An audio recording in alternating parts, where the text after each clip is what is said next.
What's up, guys? It's Nerd back here with another video, and in today's video I'm going to be doing what I think that WWE should do and what I want them to do in the future or maybe this year. But these are just a list of things I've been thinking of to make the product better, possibly for a lot of people that watching this video would like and what I would like to see. So first, we're gonna start things off. Um, well, I want to say that this is across all three brands. I'm not specifying for one brand. This is just all three brands. Um, so the first thing I would like to say is that I want there to be more storylines on the premium live events. Um, I think this backlash we had 6 matches, and before we used to be getting like 10 matches on the each event, and then WrestleMania we used to get so many. Now WrestleMania is 2 nights and we usually get like 7 matches each night. But for the regular pay-per-views like Backlash, we only had 6 matches. Last year we used to have like 5 matches each pay-per-view. Premium live event I should say. And it just, I feel like, leaves a lot of the great storylines like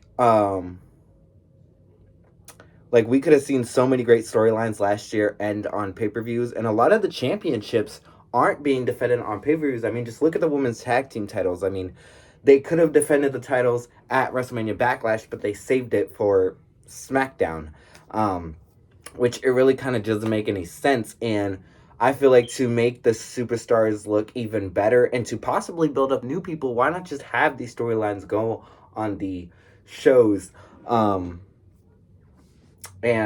Just, even though it would shorten times for all the matches, I mean, do we really need like 20 minutes for each match? I mean, it's great to see, but imagine how much more people can get so much more out of being on the events, and how much storylines would have great payoff. I mean, the Naomi and Sonya storyline, there was no payoff to it. There's so many more examples that you could give for this just one thing, and I just think that's a big thing that should change, and hopefully they do change it. And kind of speaking into kind of storylines being on it, I wish there was more storylines that didn't revolve around titles, and this is heavily on the women's division, because if you look at WrestleMania, the women's storylines the women's matches at WrestleMania were all championship storylines. I mean, just look at, you had Bianca and Becky. That was a great storyline. It involved the title. Then you have Charlotte and Ronda. We know how that storyline went. It involved the title. But then you had so many women in that tag team Fatal 4-Way that could have used a different storyline. I mean, imagine if they would have done Rhea and Liv like they're doing it right now at WrestleMania. Or imagine if they would have gave Sasha somebody else, possibly Sasha against Trish at WrestleMania. That would have been a great thing. Naomi and Sonya could have had a payoff at WrestleMania. I mean, there's so much stuff you could do. I mean, Ricochet didn't even defend his title at WrestleMania. So, like, I just wish there was so much more. Like, it seems like the storylines that they give us are just like repeats after repeats, and the storylines that are new usually don't get to go to pay-per-views. Well, I mean, premium live events. They usually just end up having on Raw and SmackDown, which I feel like there is so much more they could do with these storylines, and I just want them to hopefully change that and see that, why don't we switch things up and start giving more premium live event matches, so we could have more of storylines that we have these fans invested in, and building up for the fans to be invested in, to be on the shows and not just be on the regular weekly shows, and to be on the premium live events. Sticking it with the women's division, well, that was kind of for both divisions, but this is just for the women's division. This goes across all three brands. I wish they would make a mid-card women's title. I mean, for the men, you have the tag team. The women have that. You have the main title. The women have that. But then you have the United States and the Intercontinental titles. Now, even on NXT for the men, we have NXT Tag Team and North American. And they used to have the Cruiserweight, but that got taken out.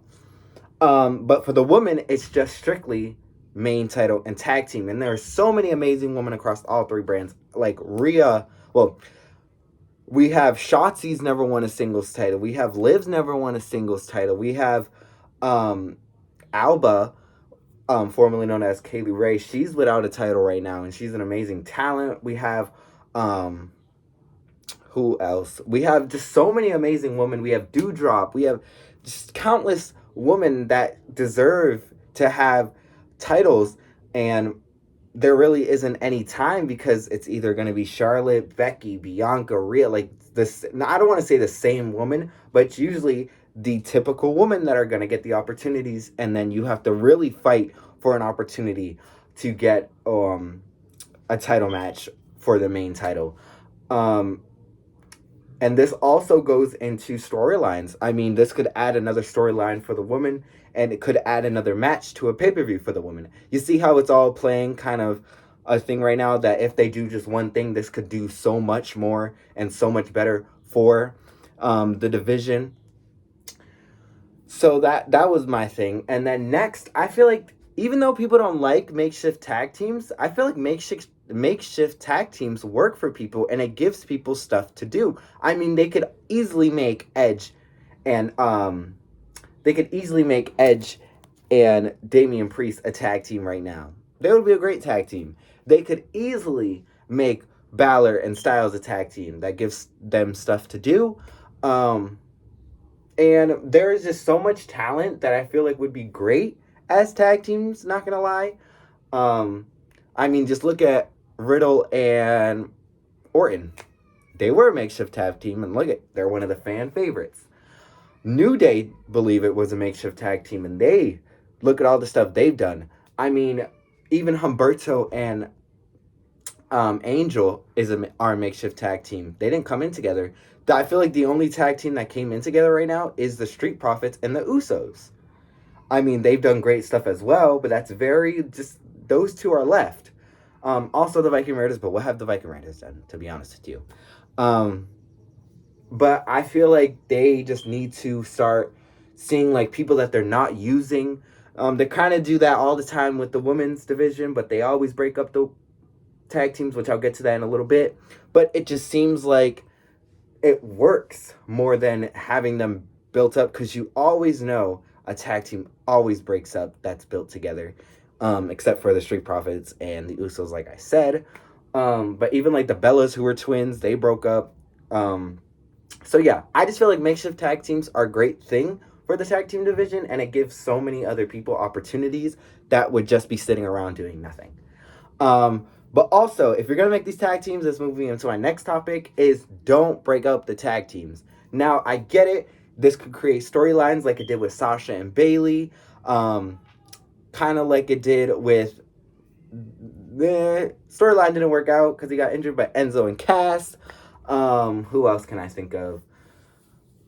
They didn't do it with the New Day because the New Day is back together, but there's just so many tag teams that they had storylines that they could have given. But not every tag team needs to break up. I mean, look what happened to Heavy Machinery. They broke up. Tucker did nothing. Got released. Otis went into another tag team. Chad Gable and Jason Jordan, they were a tag team. Broke them up. Gable went into another tag team. Jason Jordan no longer wrestles. So it's just like, why break up the teams that are doing so well to create a storyline that's... I get it. It might have a lot of payoff, but that storyline is only going to last a couple months, and then they're going to get lost in the shuffle like they usually do, and then it's going to have no payoff. So I just hope they do not break any more tag teams up, and they just take that idea of just making more tag teams, like makeshift tag teams, as they go. And my last topic I would like to talk about is that I hope, I had it in my head. I totally forgot about it. I hope they don't release any more talent. Now, I get it. Everywhere else in this, sports, just not sports entertainment, just sports in general, like football, basketball, they release people every single time. I mean, each team releases a lot of talent, but we really don't know who those people are. And they release people that aren't good, but they're releasing a lot of great talent. I mean, over these past 2 years, they released The Revival, Alistair, Dakota Kai recently. They released Keith Lee. I mean, they released so much great talent. Ember Moon. I mean, the list can go on and on. And they're bringing in some new talent, and the new talent is really good. But some of the new talent, I just feel like they're so character based that they're kind of digressing in the kind of wrestling kind of aspect and stuff. Um, and I just feel like they need to see who they have, because the people that they have right now are so amazing that they don't really need to bring in new people. I mean, it's good to release every once in a while, like they used to do the spring cleaning and stuff. Um, just to like start off things fresh after WrestleMania, but for it to be one in April, one in June, one in August, one in October, one in, like, it's just so much talent getting released that of course fans are going to be upset about it, because it's the people that you have us getting invested into, you're just releasing just like that. Like, I started being a fan of John Morrison and then he was released. I started being a fan of Mercedes Martinez, then she was released. So it's like these people that I'm starting to be fans of, you just release them. So it kind of makes me just be like, well, maybe I should not be fans of anybody and just stick to the ones I have that I know aren't going to get released. But you never know, they could get released as well. But that was just a short little video. Well, not short, but that was just a video I have for you guys. Leave some of your opinions down in the comment section below, what you would like to happen and what you would like to see in the future of the WWE. And just let me know if you have these same opinions I have. But like, comment, and subscribe, and I'll see you guys in the next one. Bye, champs.